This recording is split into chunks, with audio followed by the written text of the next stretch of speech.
identifying yourself as a melanated person. For years, it has been really challenging for me to identify myself, because I was thinking of all the problems, slavery and everything that my ancestors went through, and shattered their identity. But somehow it sparked in me that I do have an identity. Why don't we use the identity of other people's, the same system that other people uses? For example, when I lived in Trinidad and Tobago, a Chinese person will always be a Chinese, where have their ancestors come from China, India. An Indian always remained an Indian. Where did their ancestors come from? India. So, when we identify as Afro something, we are not identifying ourselves or our ancestors. We are just saying where we're from. But if we identify as African, then we have identified that we are from the continent of our ancestors, at least, are from Africa. So the best identification that I found for melanated people is not Negro or black or nigger or anything like that, because those are derogatory terms. The only thing I have identified is it's like having a surname and your first name. Your first name identifies you, your surname identifies your ancestors. Well, in most cases. So, if we identify where we're from, so say I'm from the Caribbean or I'm from Tobago, for instance, then I can say either Caribbean African or Tobago African, Trinidad and Tobago African. So that identifies me, as well as observe the fact that I have ancestors who are of African descent, because not every African descent person is black. Think about an albino. I know of this albino. His mother is black or melanated. His father melanated.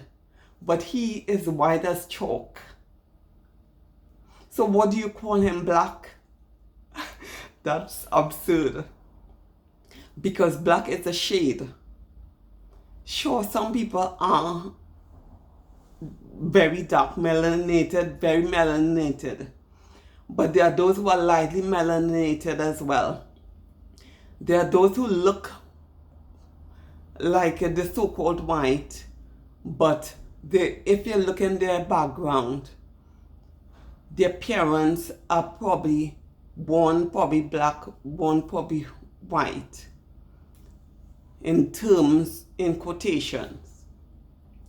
But in actual fact, the identity should be where they're from and the land of the ancestors. So I feel comfortable with that explanation. So no longer Afro-American, but American African will be a better identification.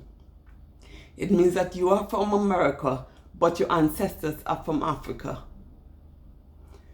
So no matter where you are in the world, as long as your ancestors are Africans, then you may not be an African directly, but your descendants and your ancestors are from there. So therefore you identify as inheriting Africanism. So then you ask yourself, so then what will people from Africa call themselves? Yeah, they're Africans. And we no longer have to put black, brown, blue, yellow, anything in front. We are just Mexican Africans, Latino Africans, American Africans, Caribbean Africans, Brazilian Africans, Venezuelan Africans, wherever we are from. And our ancestors, European Africans. So I hope this message resonates with you, and that you can safely identify yourself according to the algorithm of every other nation. So we're no longer using derogatory terms for melanated people, colored and black and brown and all these things. But our ancestors are Africans. So we name the place that we're from and where our descendants are from. And this should give us our identity. So bye for now. If you want to hear more, just subscribe. Or if you want more videos like this, then press the bell icon and ensure that you keep watching. So bye for now.